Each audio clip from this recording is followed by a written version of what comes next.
Usually when it starts sounding like that, it's about the time you hear somebody in the blind say, take them. I'm Tim Rupard with Raisaruckus Game Calls. We're doing a series now of learning how to blow a duck call from the basic quack all the way to finish calling. Step 1 is your basic quack. Step 2 is learning how to string calls in together.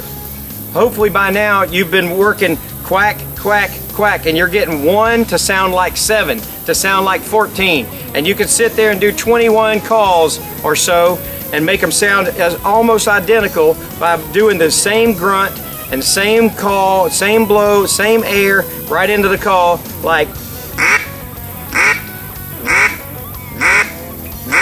All right, so today on number 2, what I want to talk about is how to increase the air on one and decrease the air on the next one, so we can get something that sounds a lot like a hen. Susie's sitting out there in the marsh and calling ducks. She's usually going to kind of whine with them. So we're going to put some numbers. We're going to attach numbers to this and say that that we're going to call 1 through 5, and it's going to sound something like this: 1, 2, 3, 4, 5. 1, 2, 3, 4, 5. You hear?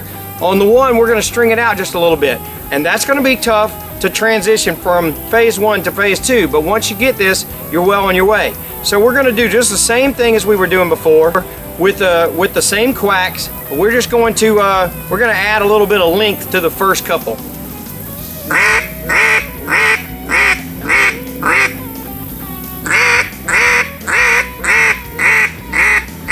Now, out of habit, you see my hand flexing. All right, it helps the sound of your call sound a little bit more like a quack. You don't have to do it, but as time goes on, you will develop the timing. I'm going to try to do that without doing it.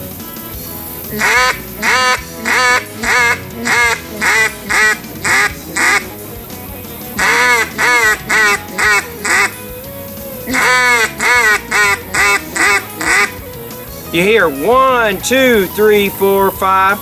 All right, so the key is I'm blowing a little bit harder on 1, and it's kind of raising the pitch just a touch.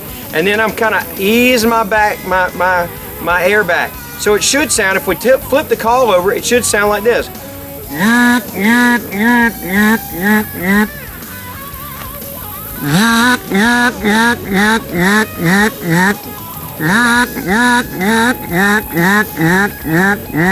So you can hear 1, 2, 3, 4, 5, 6. You hear the difference? So what you want to do now is practice that 1 through 5 going down the road. Phase 2 is stringing those calls together so that you get a little bit of a change in tone and you get a little bit of change in length.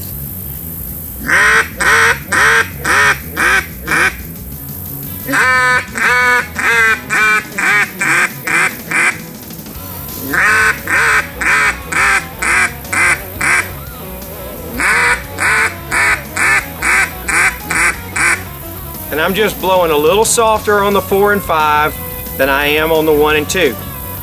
One more thing you can do to change that pitch just a little bit. On 1 and 2, cut out the grunt. All right? On 1 and 2, cut out the grunt. Don't make a sound with your vocal cords. Add the sound on 3 and 4 and 5. So it'll be more like this. If you can hear this.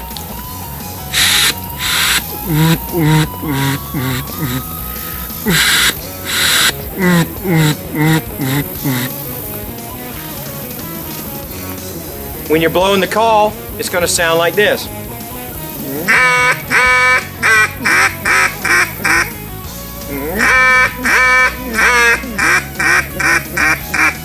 I begin to add vocal tone, that's what I call it, vocal tone or back tone, to the call on 3 and 4 and 5, and that kind of helps tone it down a little bit. It gives it a little bit more grunge, it gives a little bit more rattle in there. You can hear how raspy it begins to sound in 3 and 4 as opposed to 1 and 2. But when we begin to change that, and you can begin to set the patterns in your mind of not adding vocal tone or back tone to the first few calls, it'll allow you to do a greater hail call later on when we start on hail calls and finish calls. So phase 1, remember, we're going to do 5 to 20 just calls. Phase 2, we're going to start stringing them together. We're going to change our length and change our airflow, and we're also going to cut out the grunt. 1, 2, 3, 4, 5. 1, 2, 3, 4, 5.